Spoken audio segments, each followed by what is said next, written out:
Тізеңіз ауырса, L3, L4 омыртқасы бел омыртқадағы. Сол жауап беретін айтып жүрміз. Оны медицина емдей алмайтынын да айтып жүрміз.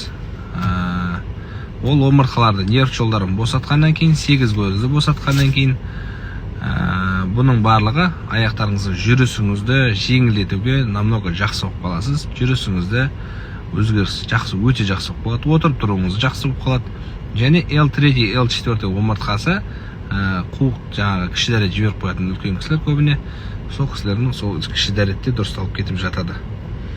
Сол себептен артрозыңыз бар болса, артритіңіз болса, ревматойный артрит болса да, полиартрит болса да, номерге хабарласып, номерім 702 712 3068. Әр қалада қабылдаймыз. Номеріме хабарласып отырып, консультация алсаңыздар, сосын келетін күніңізді, уақыттарыңызды белгілеп аласыздар. Әр қалада қабылдаймыз.